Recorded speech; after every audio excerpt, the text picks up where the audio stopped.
Hallo, ek hoop het gaan so goed met jou. Hierdie is dag 4 van week 2 en ons gesels oor ek as 'n disipel. En as ek en jy in hierdie wêreld mense gaan help om ook in 'n verhouding met God te kom, dan gaan dit van ons iets vat wat nie in ons eie krag lê nie. Dit gaan net wees deur die bonatuurlike krag van die Here wat saam met ons in hierdie missie natuurlik werk.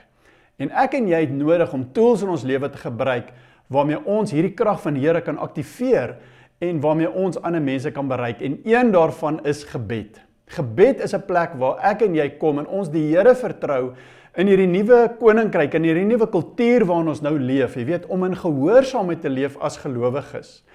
En ek wil jou vat na 'n plek toe waar Jesus vir ons so 'n amazing voorbeeld wys, hoe hy met sy disippels gedra het deur gebed. Ons sien in die laaste nag, voordat Jesus gevange geneem is, in Johannes 13 en 14, hoe hy opstaan en hy die disippels se voete was. Ons sien net dat hy nie net sy disippels se voete was nie, maar dat hy ook vir hulle in hierdie oomblik iets besonders sê. En vir hulle sê dat wat ek gedoen het, was 'n voorbeeld vir julle, hoe julle nou ook mekaar moet bedien.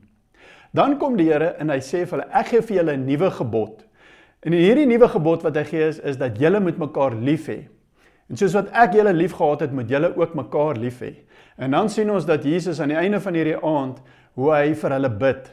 Hoe hy intree in gebed voor die Vader vir sy disippels, en hy nie bid dat die Here hulle uit die wêreld sal neem nie, maar die Here hulle in hierdie wêreld sal bewaar.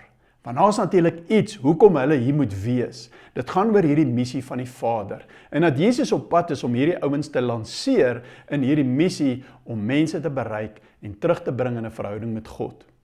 Nou ek wil vir jou 'n tool gee wat vir my en jou kan help. Hoe kan ek en jy as disippels van Jesus hierdie goed wat die Here vir ons kom wys het, wat hy vir ons kom gee het, 'n nuwe gebod en 'n liefde om uit te dra. Hoe kan ons mekaar lief hê? Hoe kan ons mekaar se voete was? En dit is deur te bid vir mekaar. Jy weet, wanneer ek en jy bid vir ander mense, is dit 'n amazing manier hoe ons in ons iets gee van onsself vir medegelowiges. Dis vir my so amazing wanneer iemand vir my bid en jy weet, partykeer kontak iemand jou, jy's in 'n situasie en mense vind uit daarvan en hulle wil jou net dra aan dit en dis waaroor ek met jou wil gesels. En daar's 'n tool wat ek vanoggend vir jou wil gee, naamlik die gebedskalender. Die gebedskalender is 'n baie eenvoudige ding. Jy vat 'n stuk papier of jy vat jou rekenaar en jy sit 1 tot 30 op 'n bladsy. En langs elkeen van daai nommertjies skryf jy die naam van 'n gelowige. Let wel, dit moet 'n gelowige wees. Ons bid nou vir mekaar, ons bid vir die kerk. En dan vat jy daai 30 name, vat jy na jou kalender toe. En as jy môreoggend begin met hierdie kalender, en dit is sê nou maar die 25ste van die maand, dan gaan jy begin by nommer 25 en jy gaan vir daai naam bid op daai dag. En die manier hoe jy doen is om in die oggend vroeg, kontak die persoon, jy kan 'n WhatsApp stuur, of jy kan die persoon bel. En jy sê vir die persoon, hallo, jy is op my gebedskalender vandag. En dit beteken dat ek vandag hierdie dag vir jou gaan bid. En ek wil by jou hoor, waarvoor kan ek vir jou bid?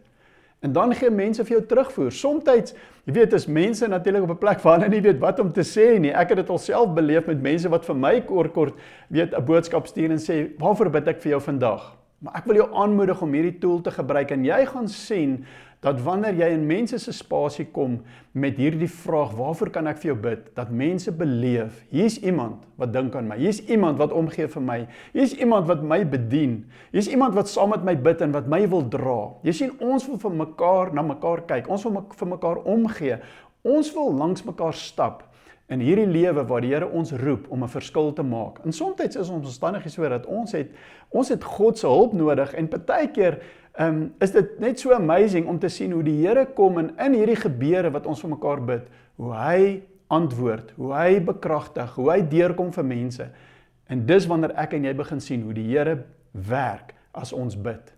En wanneer dit gebeur, dan raak ons mense wat opgewonde raak oor hierdie kragtige Here wat reageer op ons eenvoudige gebede vir hom. En dit begin ons inspireer om te dink daaraan, maar hoe kan ons meer bid? En dis waaroor ek al jou wil aannooi vandag, om hierdie gebedskalender deel te maak van jou lewe as 'n disipel van Jesus. En jy gaan sien hoe dit jou inspireer, nie net om te bid vir medegelowiges nie, en om mense so te ondersteun nie, maar jy gaan sien hoe die Here in jou aktiveer om vir hulle te bid wat verlore is. Ek hoop jy begin jou gebedskalender sommer vandag nog. Gaan nou na die beskrywing van die video om vandag se vraag deur te werk.